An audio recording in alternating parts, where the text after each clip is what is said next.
तो जो अभी करंटली हमारा जो रनिंग टॉपिक है वो कौन सा था, chapter number 2 relation and function, ठीक है। लेकिन उसके साथ साथ देखिए रिलेशन वाला टॉपिक ऑलमोस्ट हो गया, फंक्शन भी मैंने आपको बता ही दिया, कुछ उस पर बेस्ड प्रॉब्लम्स रह गई हैं वो हम डिस्कस करने वाले हैं। लेकिन उससे पहले अभी मैं आपको आज जो बताने वाला हूँ इस वीडियो में वो बेसिकली मैं ये कवर करूँगा कि इस बार, क्योंकि देखिए कोविड के चलते ना हर जगह बहुत प्रॉब्लम हो रही है, आपको पता ही है, ठीक है। तो सेम जो एजुकेशन फील्ड है उसमें भी प्रॉब्लम आ रही है, तो इसीलिए अभी क्या किया गया, सीबीएसई ने ना कुछ आपके सिलेबस को रिड्यूस किया गया है या कुछ पोर्शन को ही एलिमिनेट कर दिया गया है, ठीक है। तो मैं आपको अभी वही बताने वाला हूँ कि क्या क्या पोर्शन है जो वो अब बेसिकली जो न्यू सिलेबस आया है सीबीएसई के अकॉर्डिंगली आपके लिए वो क्या है, ठीक है। कुछ पोर्शन हटा दिया गया है, कुछ को रिमूव ही कर दिया गया है, या किसी चैप्टर को ये अगर हटा दिया गया तो वो सब आज आपको मैं इस वीडियो में बताने वाला हूँ, ओके। तो मैं आपको अभी बताता हूँ किस तरह से आपका सिलेबस अब जो है वो रिड्यूस हो चुका है, ठीक। तो क्लास 11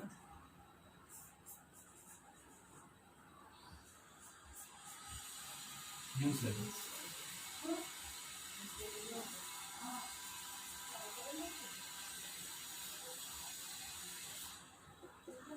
जो न्यू सिलेबस है, ठीक। तो मैं चैप्टर वाइज आपको बताते जा रहा हूँ, ओके। तो सबसे पहले जो चैप्टर है वो कौन सा है, फर्स्ट चैप्टर इज सेट्स। देखिए सेट चैप्टर वैसे बहुत इजी है, बहुत ज़्यादा लेंदी भी नहीं है, लेकिन इसमें से कुछ पोर्शन को एलिमिनेट कर दिया गया है, तो वो मैं आपको बताता हूँ क्या है। एक तो इसमें था topic difference of sets, difference of sets, एक तो ये टॉपिक हटा दिया गया है, रिमूव कर दिया गया है, और इसके साथ साथ एक ये topic complement of set and its properties. तो ये जो पोर्शन है, ये जो पार्ट है, इसको कम्प्लीटली एलिमिनेट कर दिया गया है आपके फर्स्ट चैप्टर में से, डिफरेंस ऑफ सेट और complement and properties of complement, ठीक है। ये पोर्शन को एलिमिनेट किया गया है। Then comes relation and function,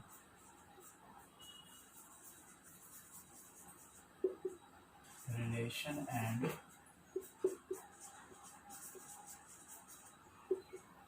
function. अब इस चैप्टर में से किस पोर्शन को एलिमिनेट किया है मैं वो बता रहा हूँ। तो रिलेशन एंड फंक्शन में से अलजेब्रा ऑफ फंक्शन वाला जो पोर्शन है,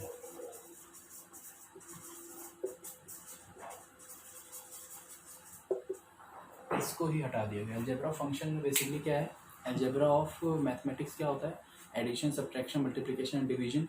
तो सिमिलरली अलजेब्रा ऑफ फंक्शंस में से भी addition of functions, product of functions, quotient of functions और सब्ट्रैक्शन ऑफ फंक्शन या डिफरेंस ऑफ फंक्शंस, ठीक है।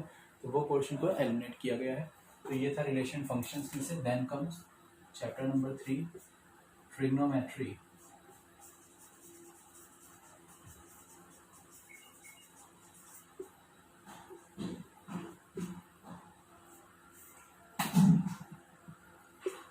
अब इस चैप्टर ट्रिग्नोमेट्री में से किस पोर्शन को एलिमिनेट किया गया है इसमें, क्योंकि ये बहुत इंपॉर्टेंट चैप्टर है, बहुत इंपॉर्टेंट। ये समझ लीजिए फिजिक्स में भी आपको पता है कितनी ज़्यादा यूज़ होती है और मैथ में तो है ही, ठीक है। तो इसमें से बहुत ज़्यादा पोर्शन को नहीं एलिमिनेट किया गया, इसमें केवल इस पोर्शन को किया गया है, solution of simple trigonometric equations.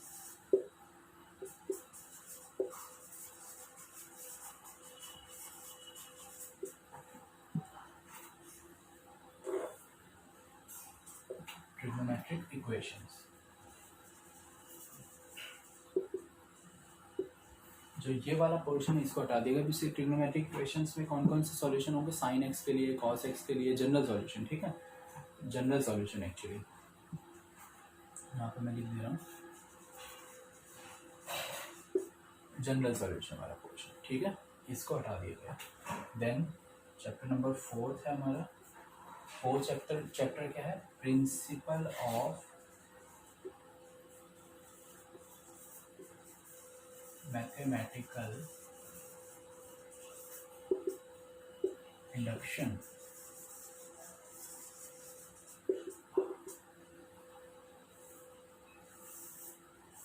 Short में हम इसे बोलेंगे PMI,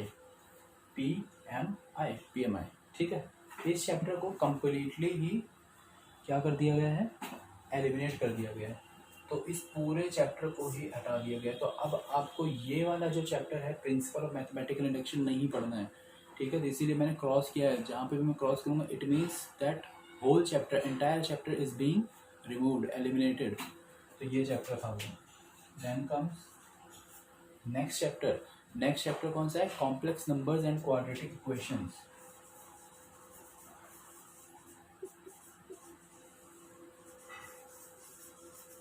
complex numbers and quadratic equation.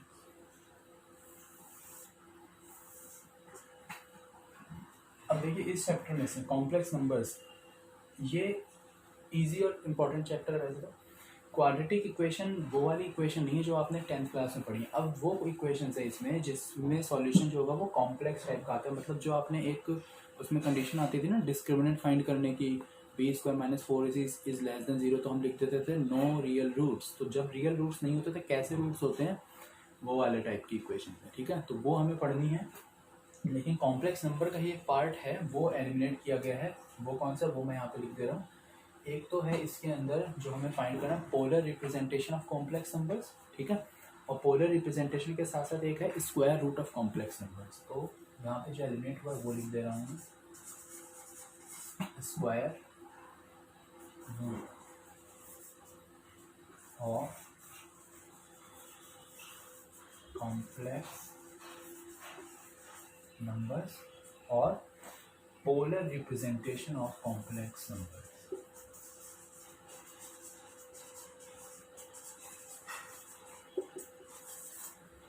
Polar representation of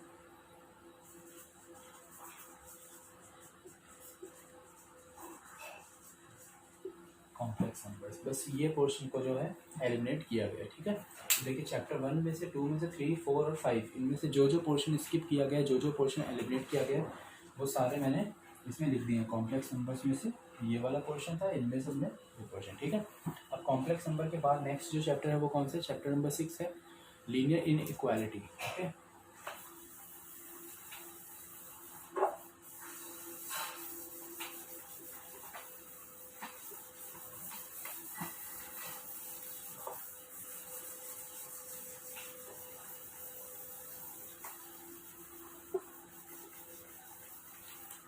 अब बेसिकली हमें यही देखना है कि जो चैप्टर लीनियर इनइक्वालिटी है, 6th चैप्टर,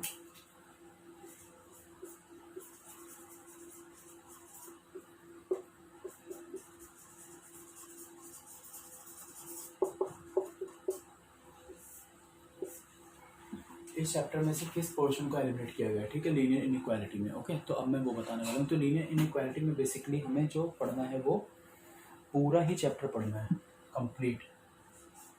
तो अब मैंने टिक कर दिया, इसका मतलब ये पूरा चैप्टर आप पढ़ने वाले हो, ठीक है। इसमें से कोई भी पोर्शन एलिमिनेट नहीं किया गया, सिंपल चैप्टर है वैसे भी, right. Then comes chapter number 7, permutation and combination.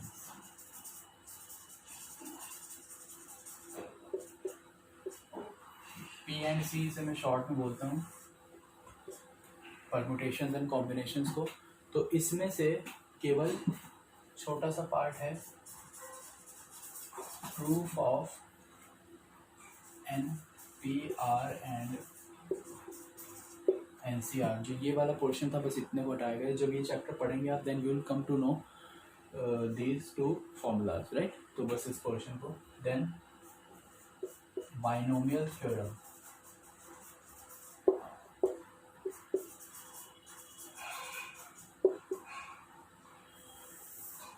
Binomial theorem जो चैप्टर है ये कम्प्लीटली एलिमिनेट कर दिया गया है, तो ये आप बिल्कुल नहीं पढ़ने वाले हैं, ठीक है।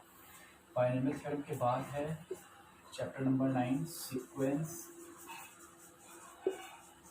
And series. बहुत ही इंपॉर्टेंट चैप्टर है जिसमें आप arithmetic progression and geometric progression पढ़ेंगे। However arithmetic progression you have studied in your earlier classes, but this time in 11th class with AP उसके साथ साथ आप एक और पढ़ने वाले हैं जीपी, ठीक है। और कुछ कॉम्पिटिटिव पर्पज से आप एचपी सीरीज भी पढ़ सकते हैं, हार्मोनिक प्रोग्रेशन, ठीक है। तो इसमें क्या पोर्शन को रिमूव किया गया वो मैं बता दे रहा हूँ आपको। फॉर्मूला ऑफ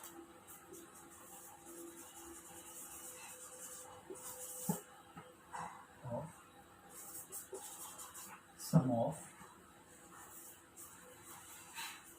सीरीज जो इस तरह की है, sigma n square sigma n cube.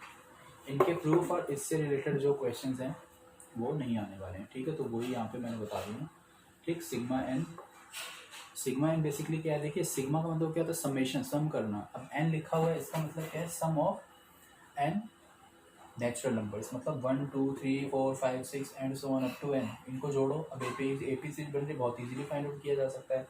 Sigma n square sum of first n natural numbers, sorry sum of squares of first n natural numbers, क्योंकि स्क्वायर है मतलब 1 square plus 2 square plus 3 square plus 4 square plus 5 square and so on n square तक, ठीक है। Sigma n cube sum of cubes of first n natural numbers, ये cube वाला है, 1 cube plus 2 cube plus 3 cube plus 4 cube and so on up to n cube, ठीक है। तो ये वाले जो फॉर्मूले थे ये अब हमें नहीं पढ़ने होंगे, right. Then comes chapter number 10 which is straight line.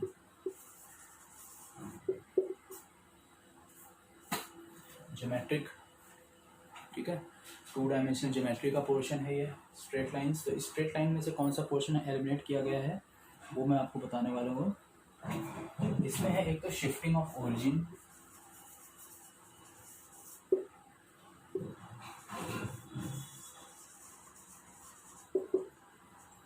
Origin को कैसे शिफ्ट किया जाता है, मतलब ओरिजिन बेसिकली 0 0 है, उस 0 0 को हम किसी अदर पॉइंट पे शिफ्ट कर देते हैं अगर, तो अकॉर्डिंग टू दैट जो कोऑर्डिनेट्स होते हैं वो किस वे में चेंज हो जाते हैं, वो टॉपिक था। तो ये एलिमिनेट कर दिया गया है। और इसके साथ साथ एक और टॉपिक इसमें एलिमिनेट किया गया है, वो ये है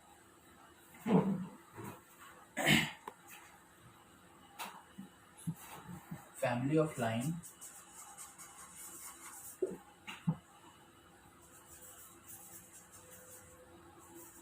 passing through family of lines passing through the point of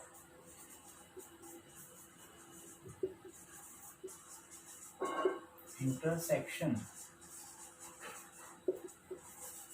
of two lines, ठीक है। मतलब कोई दो लाइन है, जैसे सपोज एक इधर स्ट्रेट लाइन है, एक इसके लिए मैं बता रहा हूँ, मान लीजिए एक इधर स्ट्रेट लाइन है एक इधर स्ट्रेट लाइन है, तो देखिए ये हो गया वो पॉइंट, दोनों के इंटरसेक्शन। अब इस पॉइंट से जो फैमिली ऑफ लाइन पास हो रही होगी, मतलब मोर देन 1 लाइन, ठीक है। फैमिली क्या होती है, एक से ज़्यादा मेंबर्स, राइट। तो सिमिलरली लाइन के केस में भी यही चीज़ है, ठीक है। तो ऑफ 2 लाइन्स, ओके, ठीक है। तो ये था स्ट्रेट लाइन वाले चैप्टर में से। तो देखिए 6 7 8 9 10 इन चैप्टर्स में से किस किस पोर्शन का एलिमिनेट किया गया है, या एंटायर चैप्टर ही एलिमिनेट कर दिया गया है। तो चैप्टर नंबर 8 कम्प्लीटली एलिमिनेट हो चुका है, ओके। देन इसके बाद नेक्स्ट जो है वो बताने वाला हूँ मैं आपको।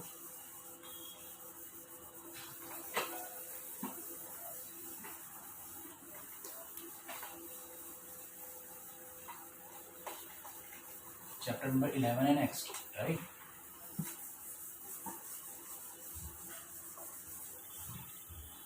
अब जो चैप्टर नंबर 11 है वो कौन सा चैप्टर है, ठीक है। तो 11th चैप्टर जो है वो है कोनिक्स।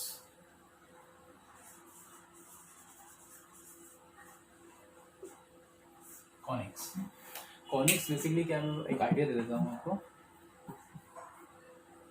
कॉनिक्स होता है, जैसे हम कह सकते हैं कि कोन का एक पार्ट, ठीक है। कोन जब रोटेट होता है एक्सिस के अराउंड, तो उसको रोटेशन के अराउंड जो जो पोर्शन उससे बन सकते हैं, जैसे अगर कोन जब रोटेट किया जाता है ना तो देखिए पैराबोला बनता है, ठीक है।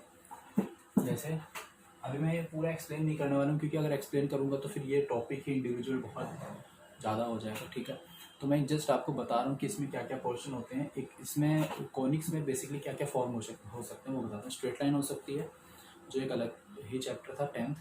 सर्कल होता है वो भी अलग ही है, वो इसी में ही इंक्लूड है। तो सर्कल हमें कम्प्लीटली पढ़ना है, पैराबोला पढ़ना है, इलिप्स होता है और हाइपरबोला होता है, राइट। ठीक है, अब क्या नहीं पढ़ना है वो बताने वाला हूँ मैं इसमें। तो कॉनिक्स में है अ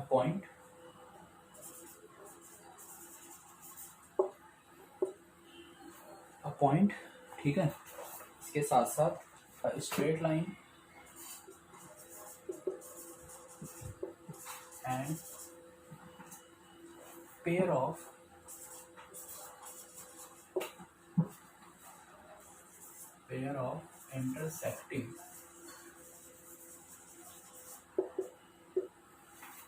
intersecting line as a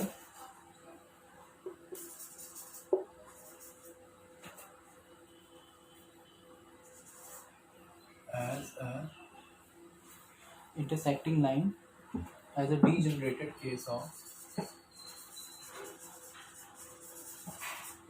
जब ये चैप्टर पढ़ोगे ना तो ही आपको ये चीज़ समझ में आएगी, क्योंकि बहुत मुझे पता है ये ऊपर से जाने वाली चीज़ लग रही है। पॉइंट समझ में आ रहा है, स्ट्रेट लाइन समझ में आ रही है, लेकिन pair of intersecting line as a degenerated case of conic section.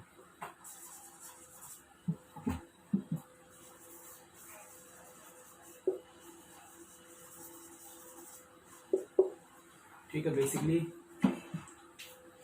छोटा सा आइडिया दूँ, देखो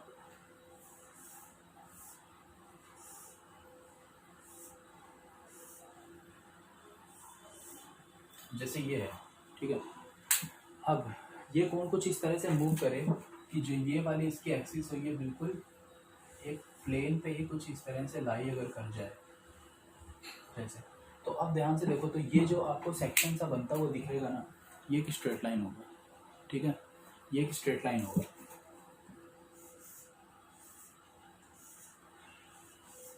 ये अपर नैप और ये लोअर नैप होते हैं, कोनिक्स की ही बात कर रहा हूँ मैं। ये देखो ध्यान से, तो ये कौन है, ये भी कौन है। अब ये क्या हो रहा है, ये मूव हो रहा है, राइट, रोटेट हो रहा है। सपोज ये कुछ इस तरह से रोटेट होता है, तो अब इस मोमेंट पे आपको क्या दिख रहा है, यहाँ पे एक पॉइंट दिख रहा है। तो ये वाला जो पोर्शन था, ये पॉइंट वाला पोर्शन हटा दिया गया, स्ट्रेट लाइन वाला पोर्शन ये हो गया। पेयर ऑफ इंटरसेक्टिंग लाइन क्या होंगी, जब ये अपर नैप और लोअर नैप दोनों थोड़े थोड़े पोर्शन आ रहे होंगे और इस तरह से क्रॉस कर रहे होंगे, राइट, वो पोर्शन होगा। अब यही जब ये वाला, केवल ये वाला पोर्शन इस पर इंटरसेक्ट करेगा, छोटा सा पार्ट, तो एक क्या बनेगा, पैराबोला बन सकता है। पैराबोला इस तरह का शेप होता है, पैराबोला, ये आपको पता ही है। सर्कल ये होता है, इलिप्स, ठीक है। और ऐसे ही ये क्या होता है, इस तरह का पोर्शन जो होता है ये होता है हाइपरबोला। तो बेसिकली जो मैं बताने वाला था वो जब आप पढ़ोगे तो बहुत अच्छे से समझ में आएगा, लेकिन अभी एक ओवरव्यू दिया मैंने, ठीक है, छोटा सा।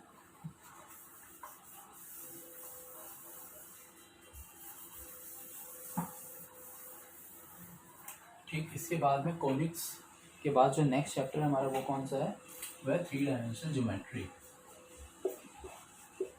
3 डायमेंशनल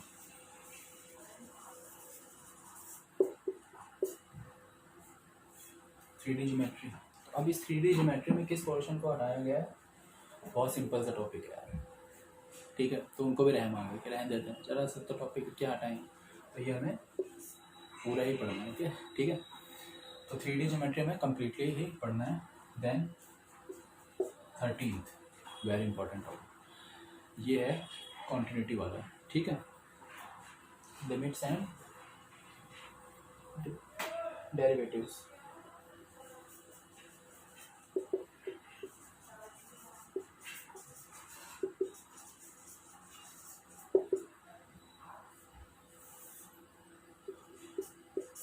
पूरा पढ़ना है, बहुत इंपॉर्टेंट टॉपिक है, बहुत इंपॉर्टेंट, सबसे ज़्यादा इंपॉर्टेंट है मान लो ये, ठीक है, ट्रिग्नोमेट्री और ये, तो ये पूरा ही पढ़ना है आपको।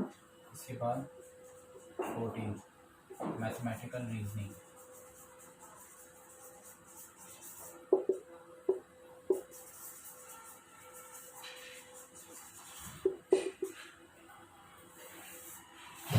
पहले इसका बहुत स्मॉल वेटेज था, बट अब इसको कंप्लीट एलिमिनेट कर दिया गया है, ठीक है, ये। देन कम्स नेक्स्ट चैप्टर जो 15th है वो है statistics.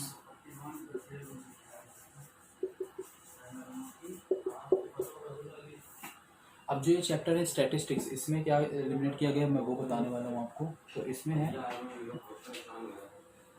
Analysis of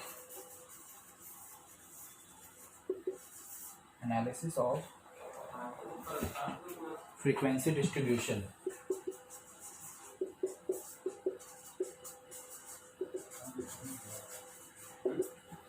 analysis of frequency distribution, ठीक है। इस पोर्शन को मैं स्टैटिक्स वाले को और ऊपर लिख दे रहा हूँ।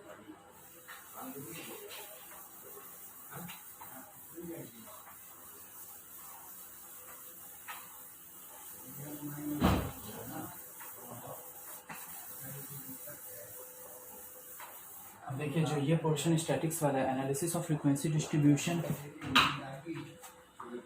ठीक है। ये चैप्टर मैं बता रहा हूँ क्या स्टेप हुआ इसमें से।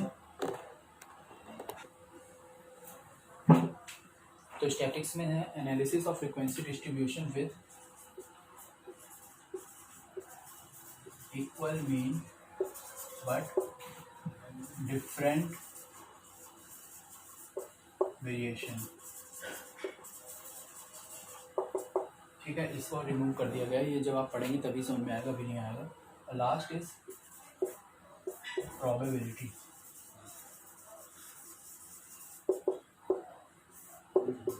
इसमें से छोटा सा पोर्शन हटाया गया है, तो क्या है वो बता दे रहा हूँ। एक्सियोमेट्रिक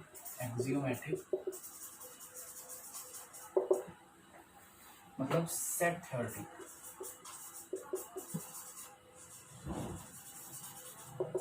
सिंपल है, जब चैप्टर आएगा बहुत इजीली समझा दूंगा मैं कि क्या है कि कौन सा क्वेश्चन एलिमिनेट किया गया था। एक्सियोमेटिक अप्रोच मतलब जो सेट का इन्वॉल्वमेंट होता था प्रोबेबिलिटी में कुछ, उस पोर्शन को, right.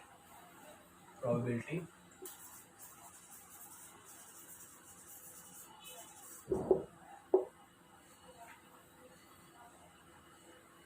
And earlier classes theory. कुछ जो आपने पुरानी क्लासेस, मतलब पुरानी तो नहीं बोलूँगा, अर्लियर क्लासेस जो आपने 9-10 में प्रोबेबिलिटी पढ़ी है, कुछ थ्योरी पढ़ी है, बेसिकली वो जो पोर्शन अभी होगा 11th क्लास में उसको भी एलिमिनेट कर दिया गया। तो देखिए ये था आपका कंप्लीट जो मैंने आपको बताया ना। अब जो न्यू सिलेबस हो गया वो है, ठीक है। कुछ पोर्शन देखा आपने बिल्कुल ही एलिमिनेट कर दिया गया, किसी चैप्टर को, किसी पोर्शन को एलिमिनेट किया गया था। तो इस तरह से थोड़ा सा अब आपका सिलेबस हो चुका है रिड्यूस। तो अब हम इसी के पैटर्न के अकॉर्डिंग ही पढ़ने वाले हैं आगे से, ठीक है।